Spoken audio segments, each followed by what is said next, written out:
हमारी संस्कृति, हमारे संस्कार सदा रहे हमारे साथ। भारत की पुरातन गाथाएं और महान संतों की वाणी। सब्सक्राइब करें तिलक कथाएं। कई तरीके की एलईडी लाइट्स आपके घर और ऑफिस के लिए। GR LED lights, make India bright.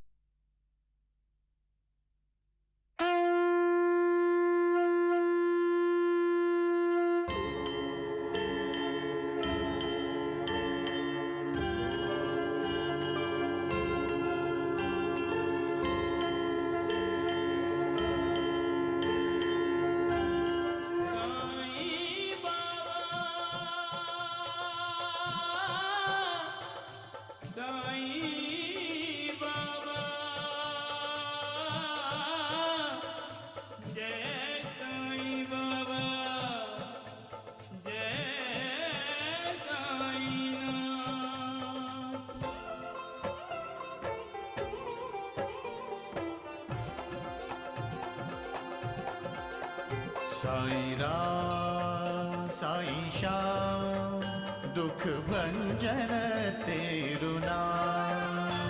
Sai Ram Sai Shyam दुख भंजन तेरु नाम। हे साईं नाथ तेरे आने से, हे साईं नाथ तेरे आने से हुआ धन्य ये धरती धाम धाम। साईं राम साईं श्याम दुख भंजन तेरु नाम।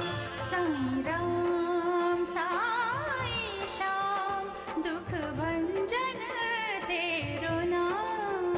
सुख धाम धन धाम साईं राम साईं श्याम गुण धाम यश धाम। साईं राम साईं श्याम ओ भक्त वत्सल दीन बंधु बाबा तुझे प्रणाम। साईं बाबा तुझे प्रणाम। साईं बाबा तुझे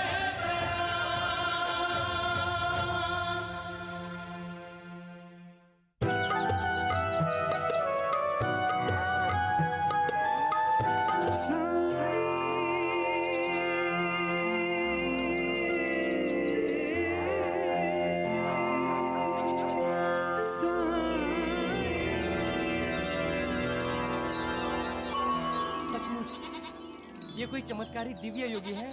मुझे तो ये कोई महाअवतार लगते हैं। चलो गांव में जाके इस दिव्य घटना के बारे में सबको बताते हैं। अरे गुलाब, क्या हुआ भाई? जंगल में आग लगी है क्या? होते पाटिल जी, लगता है इन्होंने दिन में भूत देखा है। भूत नहीं, वो तो कोई ईश्वर का दूत है। कल रात तो उस नीम के पेड़ के नीचे कोई नहीं था। हमने भी पहले कभी नहीं देखा उसे।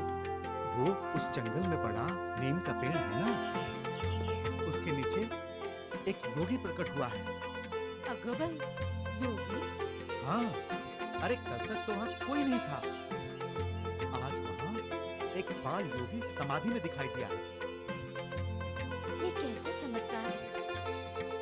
कल तक तो उस पेड़ के नीचे कोई नहीं था। अरे बातें ही करती रहोगी बाईजा बाई, या उनकी दीदार करने को भी चलोगी? अल्लाह का भेजा हुआ कोई पीर फकीर होगा, इससे पहले कि वो कहीं गायब न हो जाए। चलो।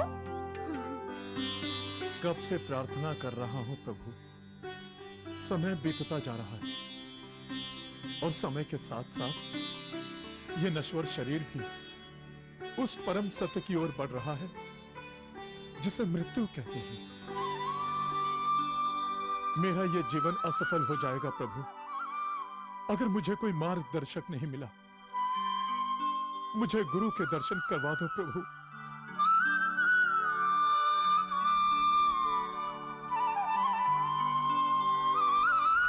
मुझे गुरु के दर्शन करवा दो।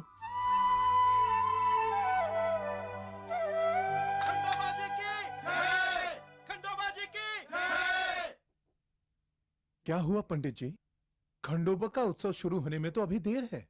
उत्सव तो जंगल में शुरू हो चुका है महालसापति जी। जंगल में शुरू हो गया है? जी हाँ, आइए हमारे साथ। चलिए।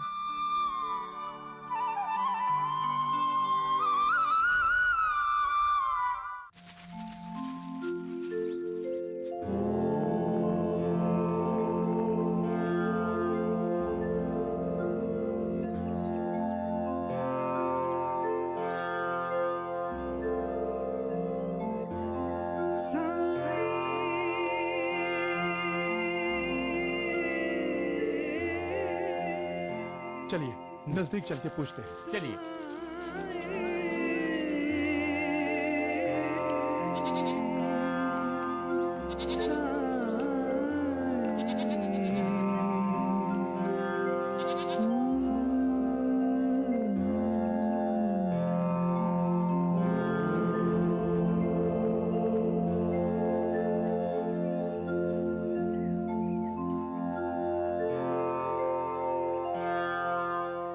मुझे तो संत ज्ञानेश्वर का बाल रूप दिखाई दे रहे हैं।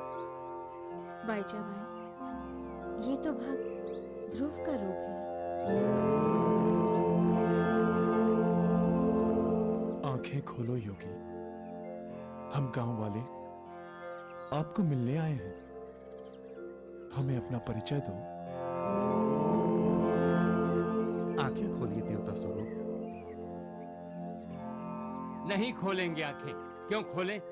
हम पापियों को देखने के लिए हैं? साक्षात विष्णु है।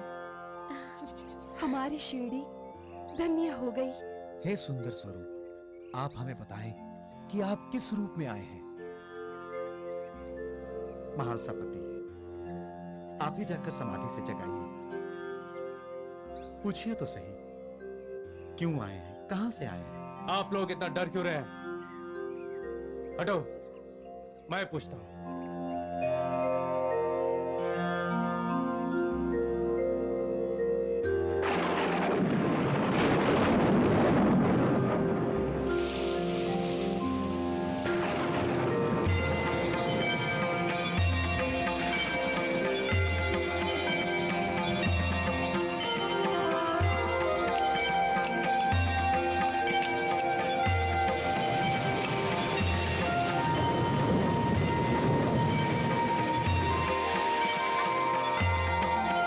ए बैजा, चल, क्यों भीग रही है? चल चल। ये भी तो भीग रहा है।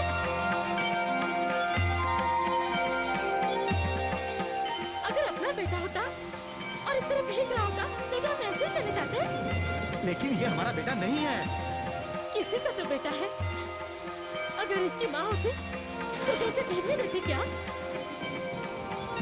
लेकिन भाईसा, ये तुम क्या कर रही हो? तुम इसे बारिश के पानी से बचा रही हो, बारिश का पानी छान छान कर इसे नहला रही हो, हैं? अरे ए संतू, इधर आ, इधर आ। अरे जरा कहीं से कोई बड़ा छप्पर लेके आ, हैं? अभी ला, जा जल्दी।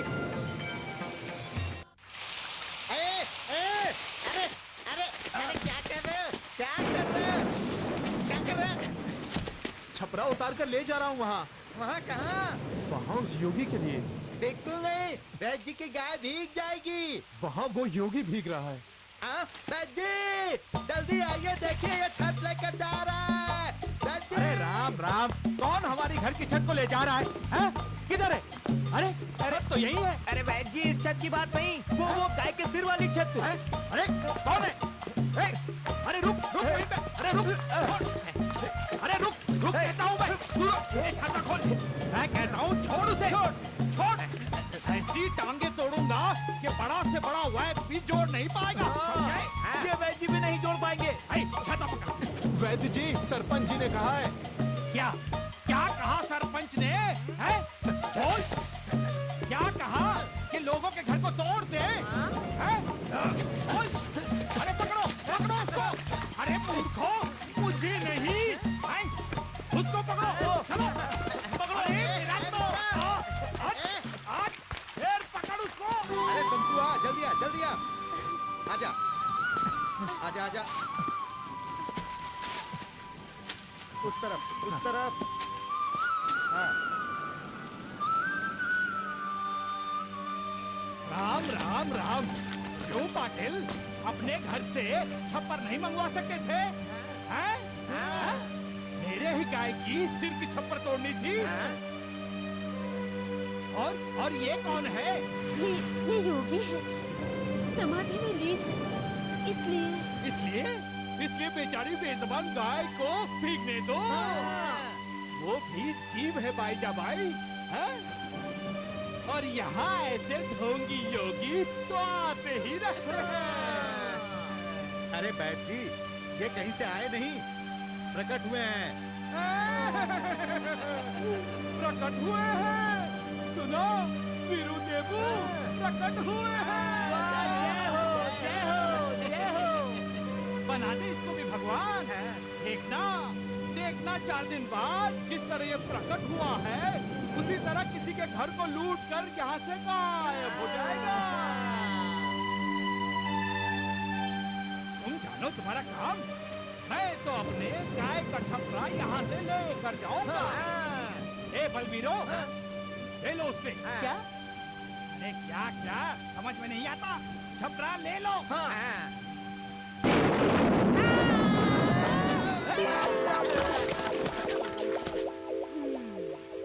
हाँ सुशीला बहन, ऐसे योगियों पर शक करना पाप है।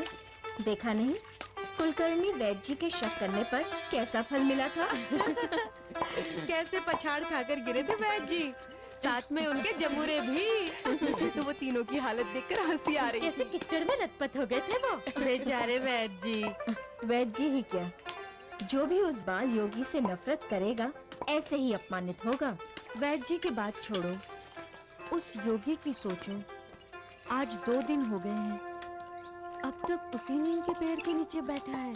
तो क्या हुआ, ऐसे योगियों की समाधि तो बहुत लंबे समय तक चलती है। अच्छा, ऐसी पुण्य आत्माओं के रहने से हमारी शिरडी का भला ही होगा।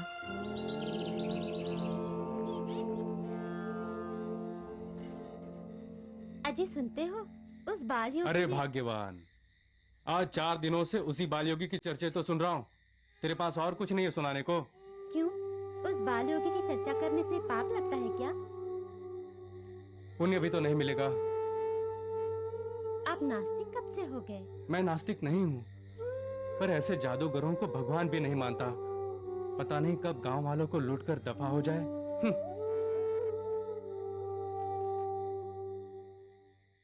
वो कहीं नहीं गए हैं मालसापति जी, वहीं नीम के पेड़ के नीचे समाधि में बैठे हैं।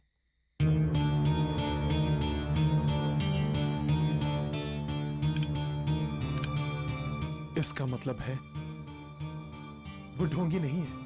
वो ढोंगी है, समझे पाटिल, वो ढोंगी ही है।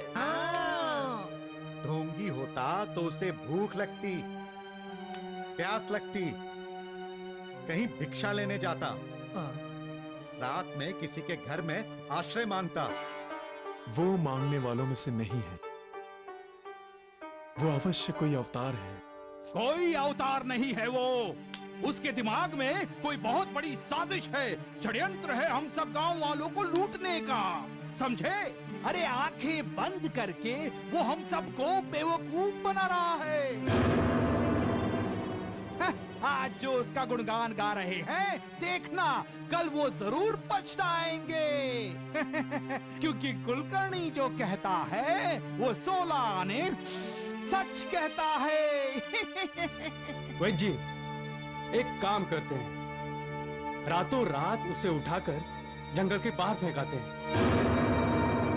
कहीं उसके पास कोई ऐसी जड़ी बूटी हुई जिससे उसने गांव वालों की बीमारियों को दूर कर दिया, तो तुम्हारे पास दवा लेने कोई नहीं आएगा और तुम्हारी गांव में कोई कदर नहीं रहेगी। हाँ, क्यों वैद्य जी, चले? चलो चलो चलो। अरे रुक जाओ मूर्ख, चलो पीछे।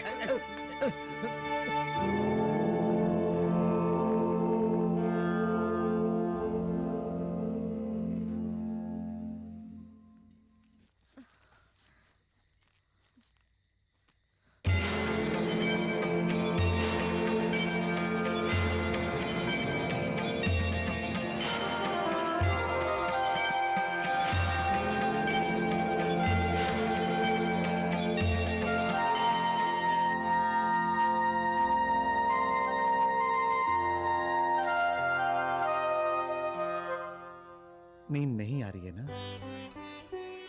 नहीं। कैसे आएगी? कितना कहा, खाना खा ले, भूखे पेट नींद नहीं आएगी।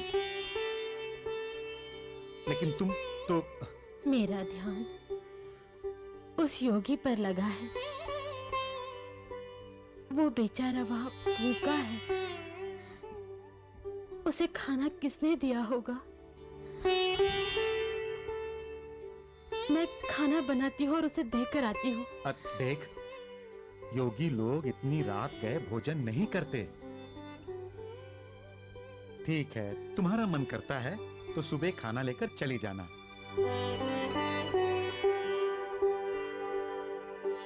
अभी आंख बंद करके सोने की कोशिश कर। सो जा।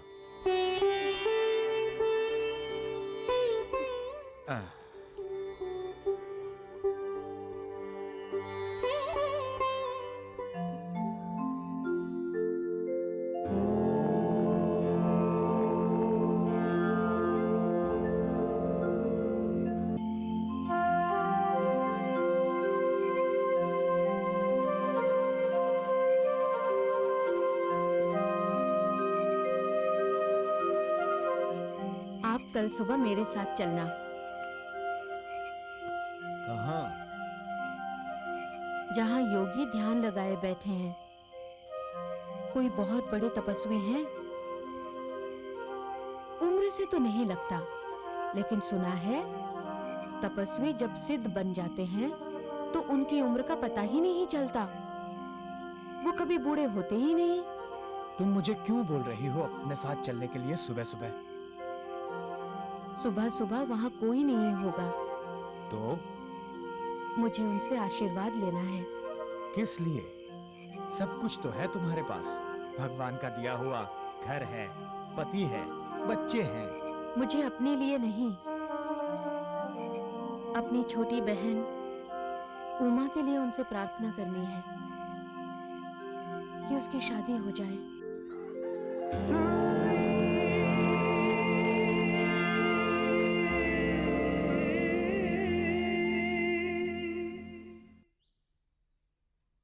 अरे बाईजा, आज इतनी सुबह सुबह चूल्हा और चक्की की तैयारी कर रही है? अरे कल रात नींद नहीं आई क्या? नहीं नूर, सुबह होने का इंतजार कर रही थी। उस बाल योगी को खाना खिलाना है ना। अरे बाईजा, एक बात बताऊं, ऐसे अल्लाह वाले फकीरों की दुआ बहुत जल्द लगती है। अरे तू जाकर उस योगी से अपने लिए औलाद क्यों नहीं मांग लेती?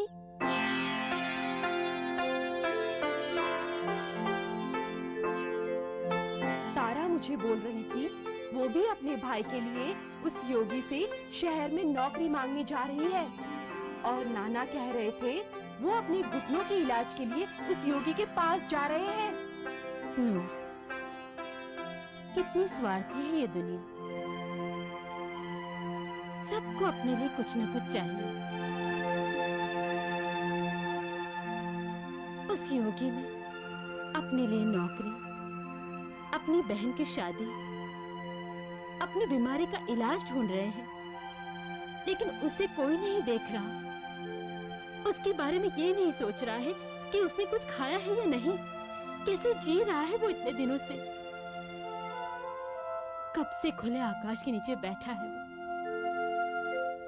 गर्मी, सर्दी और बरसात सब कुछ सह रहा है।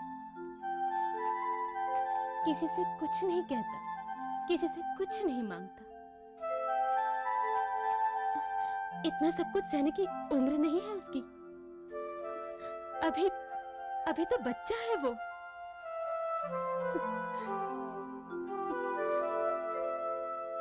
पता नहीं किस माँ से बिछड़कर हमारे शिरडी में आ गया है। उसे ममता की जरूरत है नूर, ममता की। वरना वो कोमल सा फूल मौसम के थप्पड़ों में झुलसकर मुरझा जाएगा। नूर, मैं रात भर सो नहीं सकी।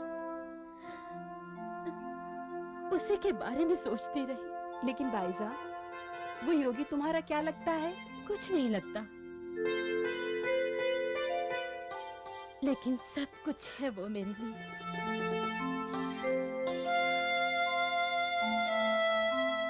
न जाने क्यों मेरे मन में उसके लिए ममता जाग उठी है,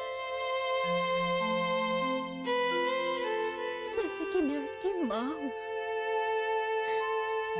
और फिर ममता अपने परा, जात पात ऊंच नीच के भेदभाव नहीं मानती। मैं उसे अपना बेटा मानने लगी। वो मेरा बेटा है, मेरा बेटा। मैं उसकी माँ हूँ, माँ।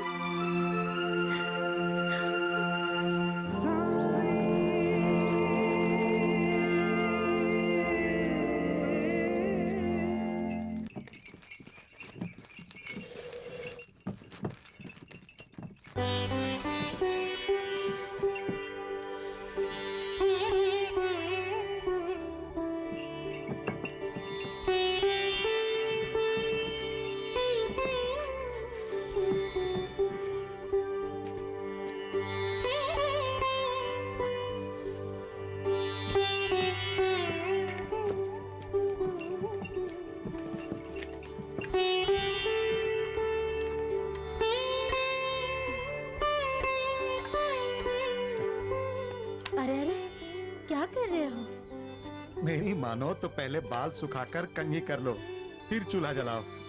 जल तो रहा है चूल्हा। मैं समझता हूँ तुम्हें जल्दी ये खाना बनाकर ले जाने की, लेकिन उस योगी की भूख खाना नहीं है। वो जिस ध्यान में है उसी से उसका पेट भरा हुआ है। मैं वो सब नहीं जानती। शरीर की गाड़ी चलानी है तो उसे भोजन रूपी ईंधन चाहिए। साग साग कौन से लेकर आए हो? देखो देखो, बहुत सारी लाया हूँ। देखो, पहले मैं साग ही बना लेती हूँ। हाँ हाँ, देखो बैंगन भी है।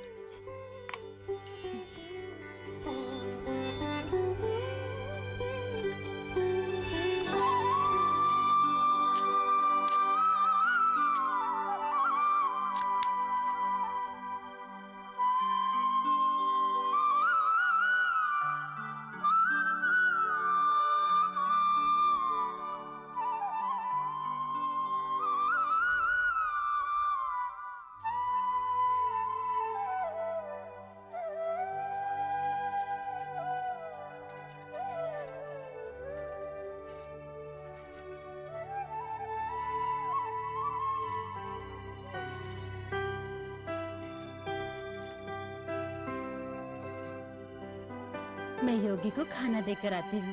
ठीक है।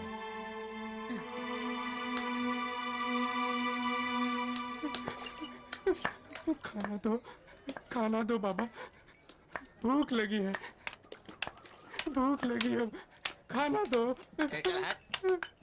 प्यास लगी है, कोई तो खाना दो, खाना दो। अरे जाना जा, अरे जा जा जा।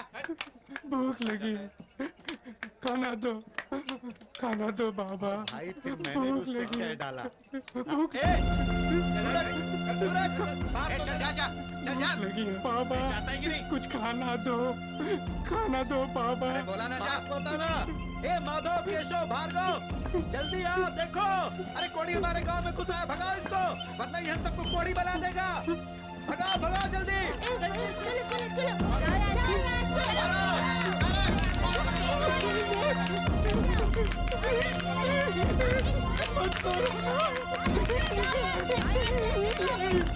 भागो यहाँ से, पढ़ाई छूट।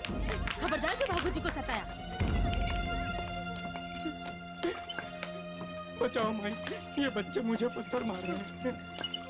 कहाँ जा रहे हैं? भूख लगी है, खाना मांग रहा था, खाना नहीं मिला, पत्थर मिले। तुमने किसी का क्या बिगाड़ा? ये लो। लेकिन माई, तुम तो ये खाना किसी और के लिए ले जा रही हो। कोई बात नहीं, मैं फिर से जाकर खाना बना लूंगी। लो।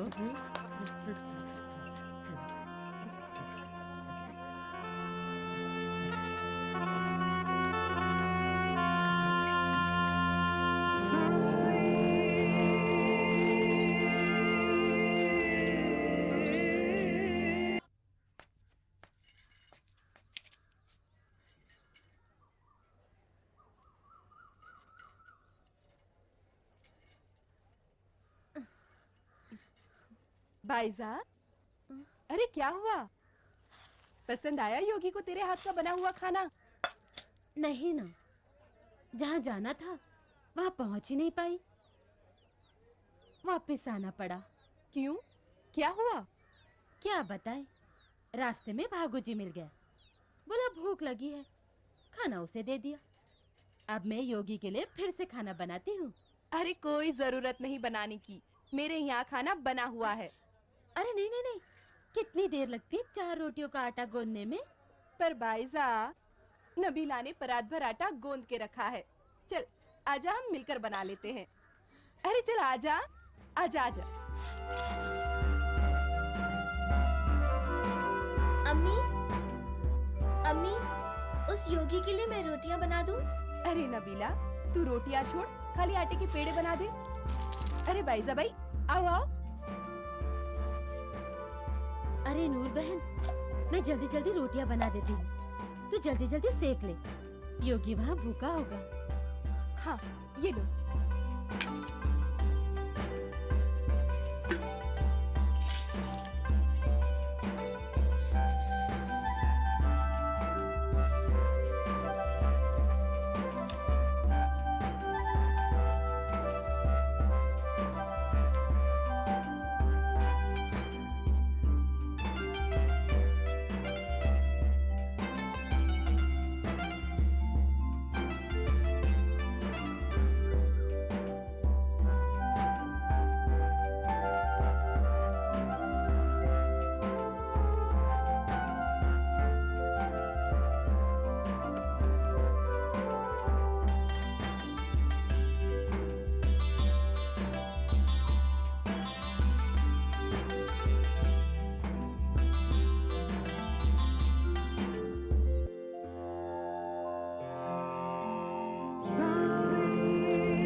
अरे देवा, पता नहीं कब से भूखे हो।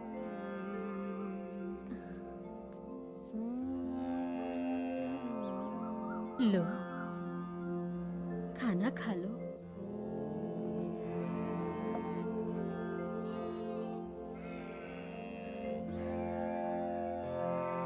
आंखें खोलो योगी।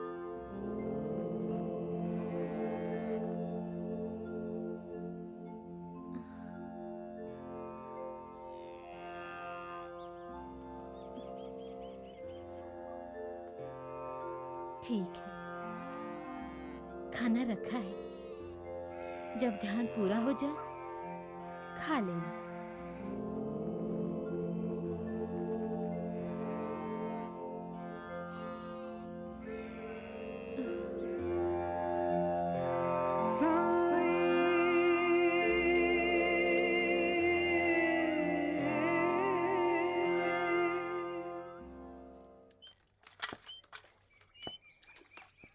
बाईजा भाई, उस योगी ने खाना खाया क्या?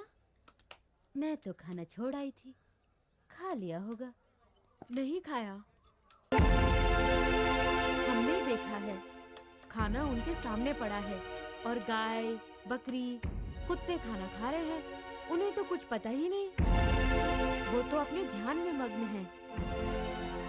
नहीं खाया।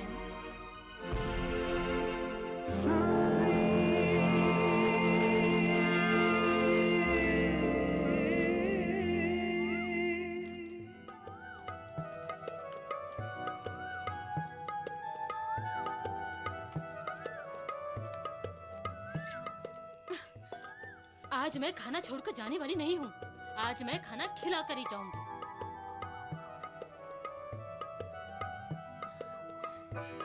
हमारी शिरडी की धरती बहुत हरी भरी है। यहाँ आया हुआ कोई खाली पेट सोए या खाली पेट जाए तो अच्छा नहीं। और तू तो जैसे मेरा कोई अपना है, अपने बेटे का मोह हो गया है तेरे साथ। यूं समझ ले तेरी माँ अपने हाथों से खाना बनाकर लाई है।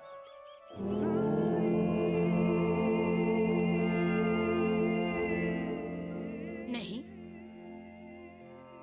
नहीं खाएगा? जिद करेगा? ठीक है, तेरी जिद है तो मेरी भी जिद है। जब तक तू खाना नहीं खाएगा तब तक मैं भी नहीं खाऊंगी। अरे खाना क्या, पानी तक नहीं पीऊंगी।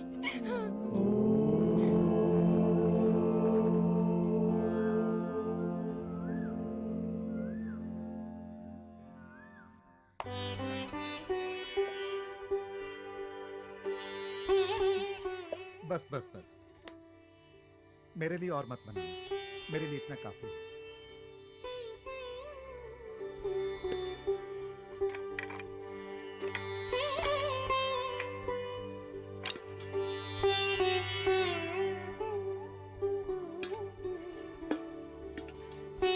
ये क्या, तुम खाना नहीं खाओगी? बोला ना, जब तक वो योगी खाना नहीं खाएगा मैं न कुछ खाऊंगी न पीऊंगी।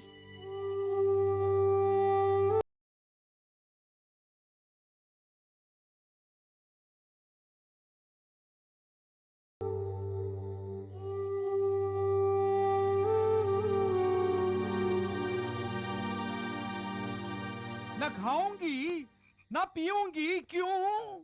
अरे मैं पूछता हूँ, क्या लगता है वो बाईजाबाई का?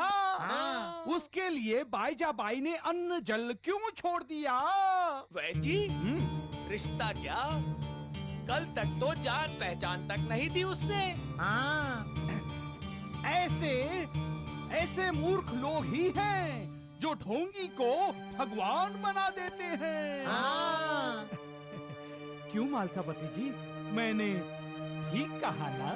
वैद्य जी, मूर्खता तुम्हारे लिए हो सकती है, हमारे लिए हो सकती है, लेकिन बाईजाबाई के लिए तो वो उसकी आत्मा का संदेश होगा। किसी ने मजबूर किया क्या उसे? कोई शर्त रखी क्या किसी ने? नहीं, तो फिर किस अधिकार से उसने उस योगी को धमकी दी? ये इस जन्म का नहीं, पिछले जन्म का कोई रिश्ता है।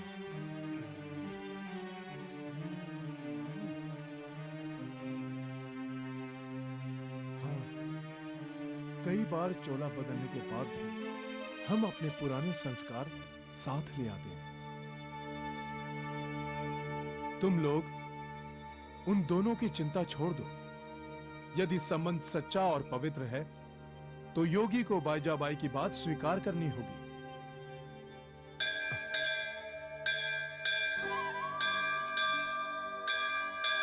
देखा, खंडोबा की भी यही मर्जी है।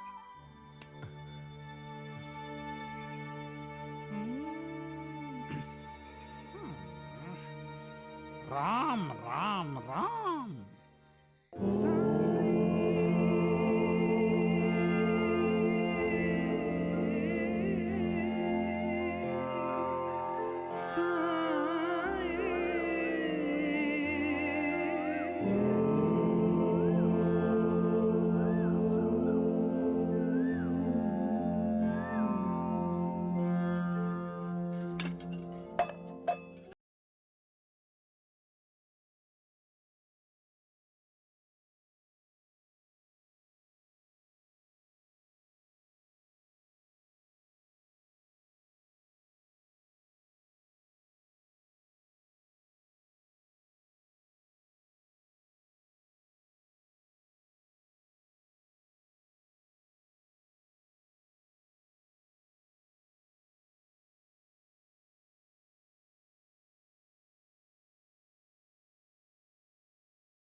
प्रणाम वैद्य जी। वैद्य जी, उस योगी ने खाना खाया क्या? अरे मैं क्या उसका नौकर हूँ जो मुझसे पूछते हो खाना खाया क्या उसने? अरे मैं रसोईया नहीं, वैद्य हूँ, समझे? गुस्सा क्यों करते हो? वैद हो तो उसे ध्यान से जागने की दवा दे दो ना। वैद्य जब से गांव में वो योगी आया है। योगी नहीं, ढोंगी बोल, ढोंगी। राम राम राम। हाँ वैद्य, पूरे गांव में उसी की चर्चा हो रही है। हाँ हाँ, गांव वालों को दैते और कोई काम ही नहीं रह गया है। मंदिर में, मस्जिद में, खेतों में, दंगल में, घर घर में उसी की बातें हो रही है। मुंह बंद रख।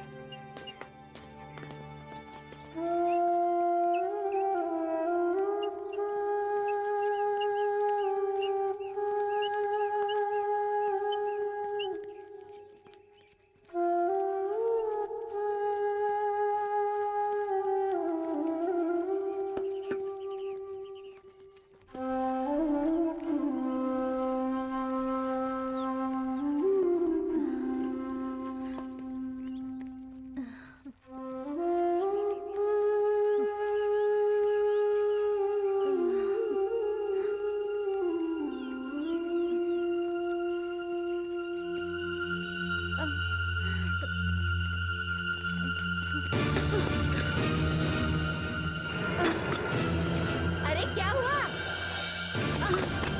बाईजाबाई, अरे क्या हुआ बाईजाबाई को?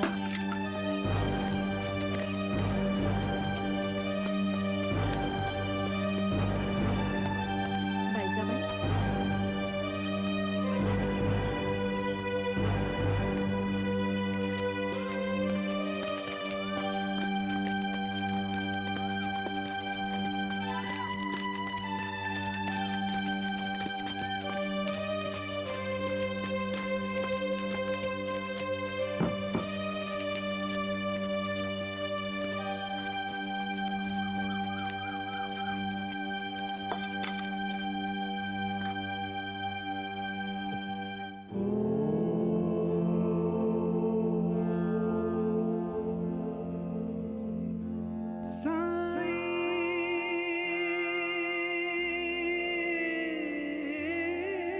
योगीराज, हम पर दया करो, अपनी आंखें खोलो, तपस्या से जागो। मेरी पत्नी ने कसम खाई है, वो तब तक नहीं खाएगी जब तक आप खाना नहीं खाओगे। योगीराज, हम आपके लिए भोजन लाए हैं, कृपा करके भोजन कर लो।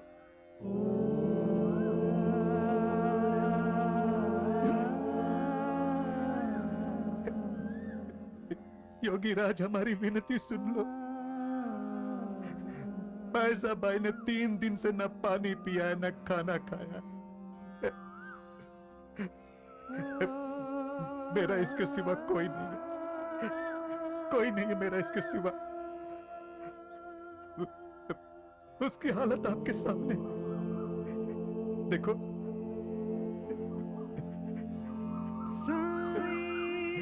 इसकी रक्षा करो प्रभु, रक्षा करो। मान लो इसकी जिद। योगीराज, मान लो, नहीं तो मेरा घर उजड़ जाएगा योगीराज, मेरा घर उजड़ जाएगा।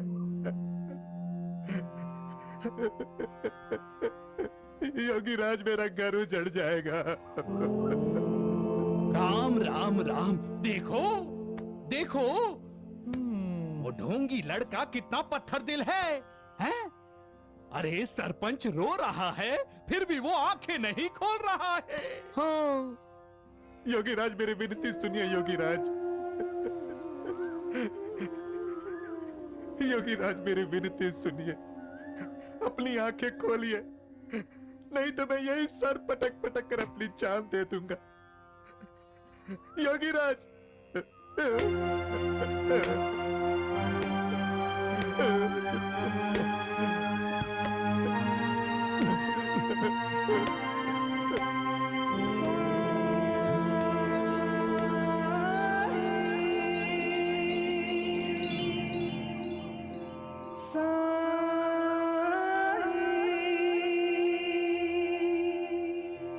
माँ,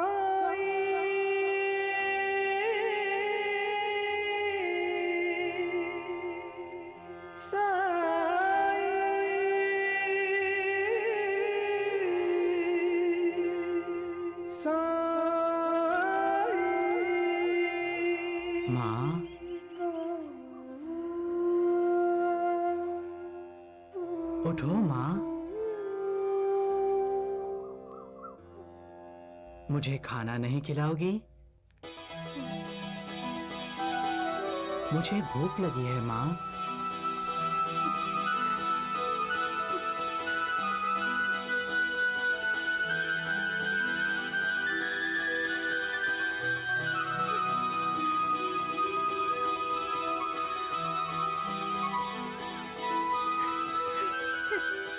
मुझे खाना खिलाओ माँ।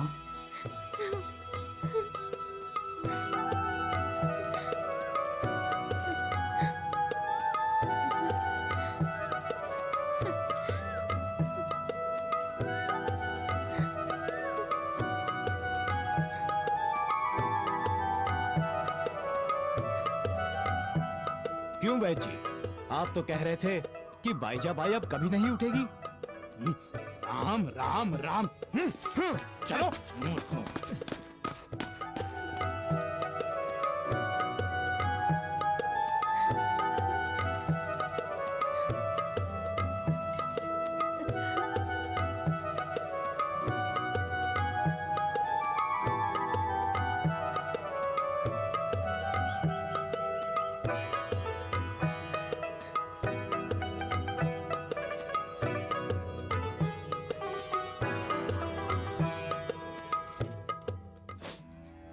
क्यों खाना नहीं खाया?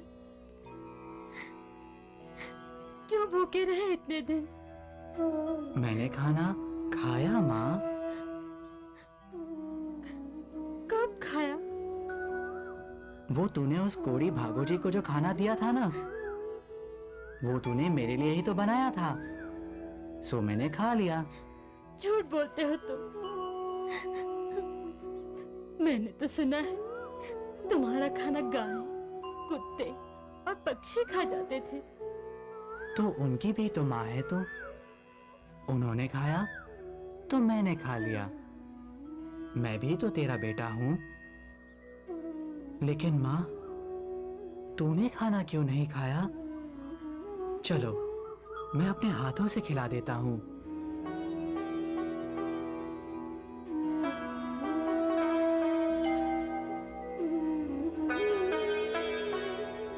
खाना खाओ माँ, तुम्हारा बेटा तुम्हें अपने हाथों से खाना खिला रहा है।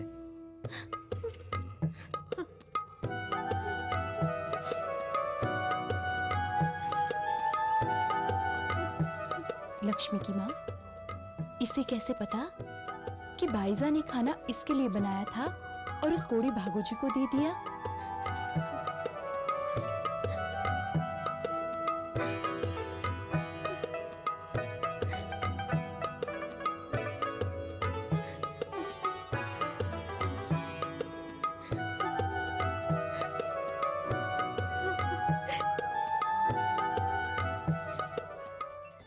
नाटक नाटक नाटक। राम राम राम। बहुत बड़ा भांड है वो छोकरा। अरे अभी दिन ही कितने हुए हैं उसे यहाँ के, और रिश्ते बनाने शुरू कर दिए। आज उसने बाईजा बाई को माँ कहा है, कल किसी को बाप बना देगा। बेबी, आप बतना वो आप ही को बाप बनाने वाला है। पहुंच के रख दूंगा।